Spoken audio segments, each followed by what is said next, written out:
write Roman numerals into numbers and vice versa.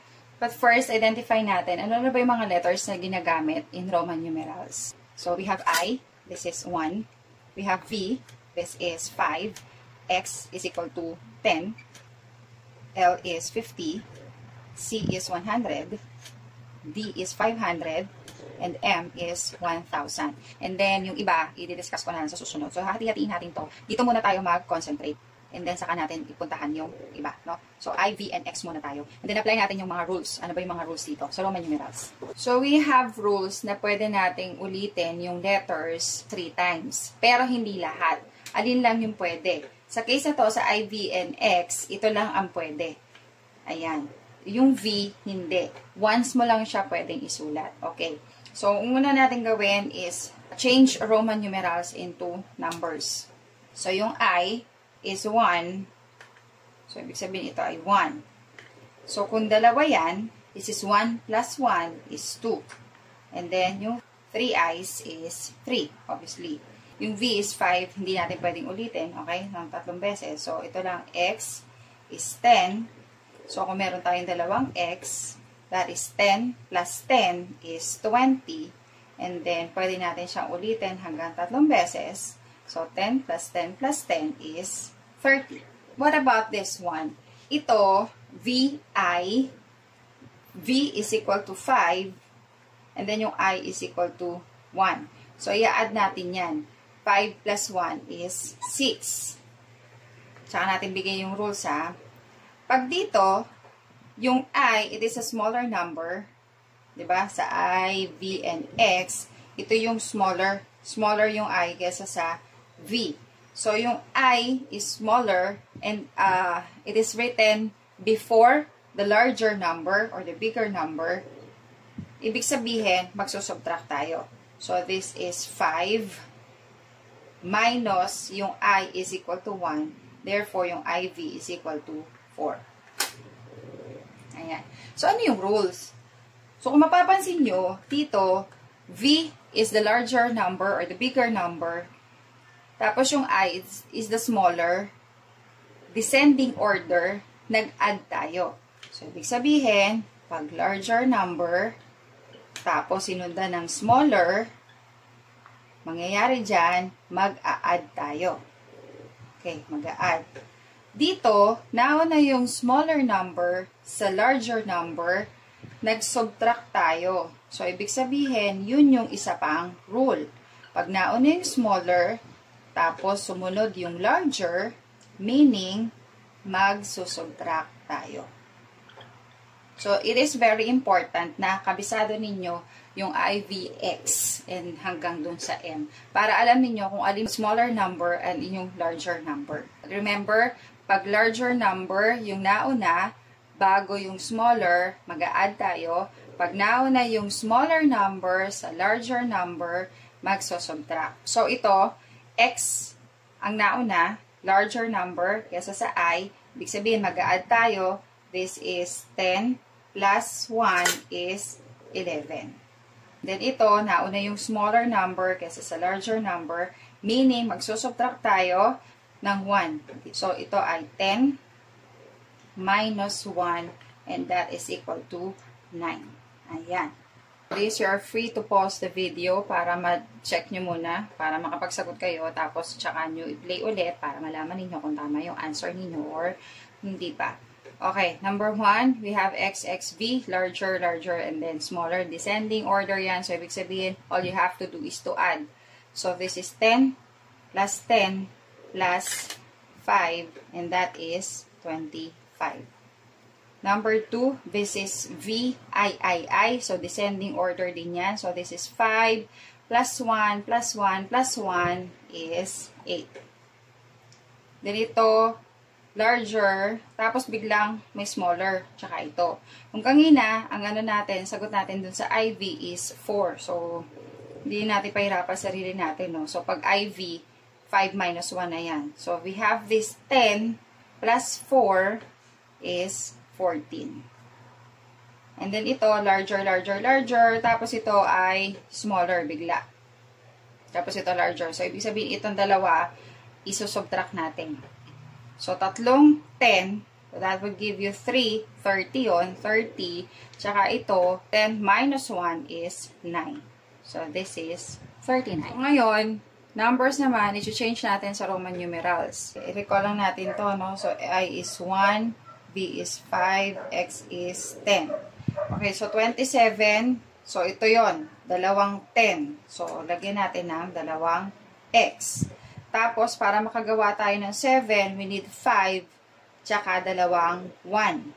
So, 5 plus 1 plus 1 is 7. So, yung 5 is V, and then, kailangan pa natin ng dalawang 1. So, ito yung answer natin. 36. So, kailangan natin to. Pwede naman tong isulat 3 times. So, 10.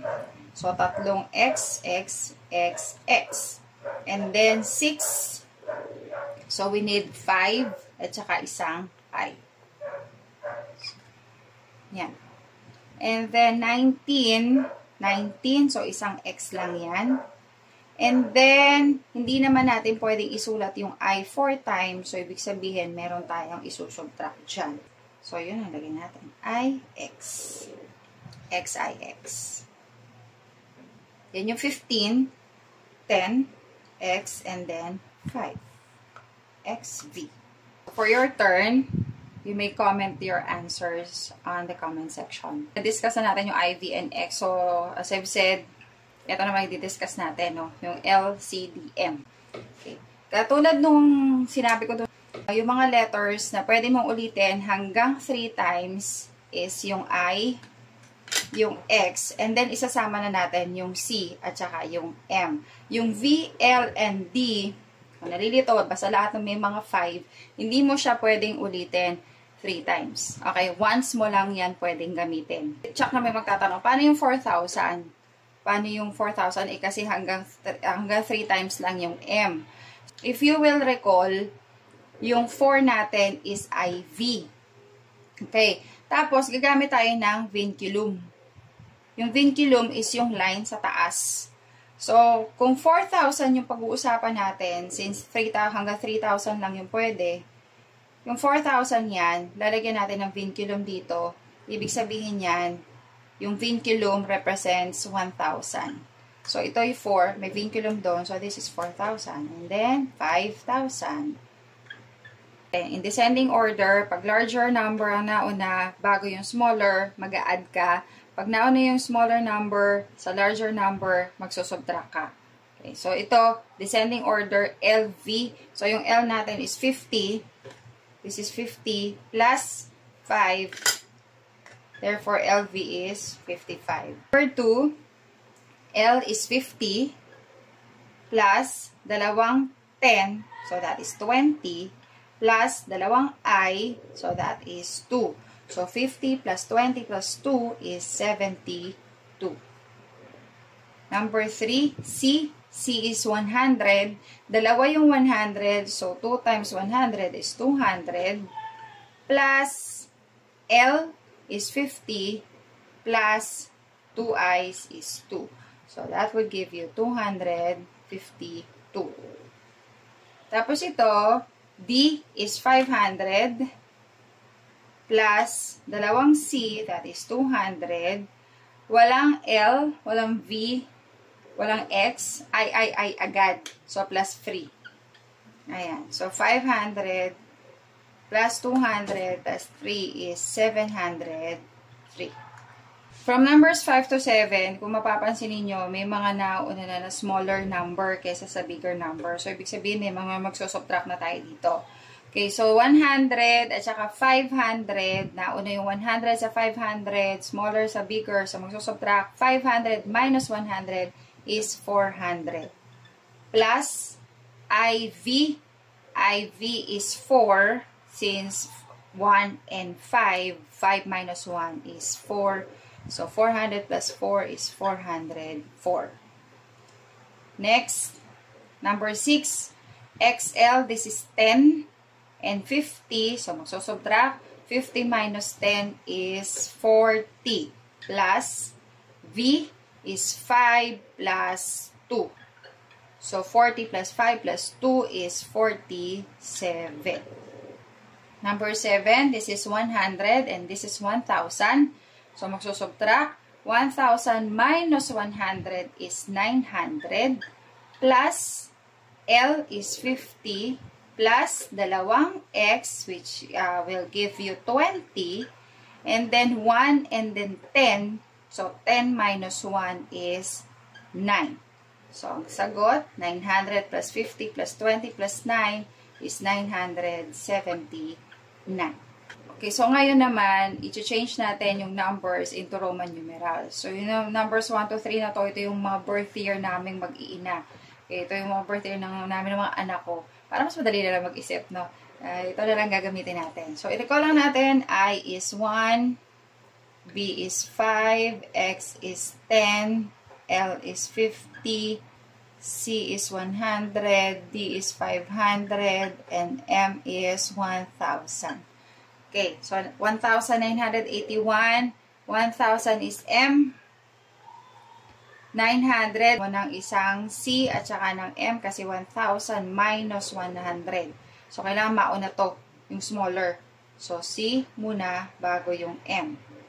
Okay, para pag yun mo 1,000 to, ito ay 900. So, kailangan mo naman yung 80. 80. So, ito, L, 50. So, para maging 80 yung 50, kailangan mo ng tatlong 10. So, sulat mo X, X, X. Tapos, 1. Isang I. Kaya, hatiin natin yan. Ayan. Number 2, 2016. So, 2,000, pwedeng isulat to at least hanggang 3 times. So, pwede siya dalawa, M, M. Tapos, 16. So, 16 is 10, isang X. Tapos, kailangan mo ng V. Tapos, kailangan mo ng isang I. Next is 2018.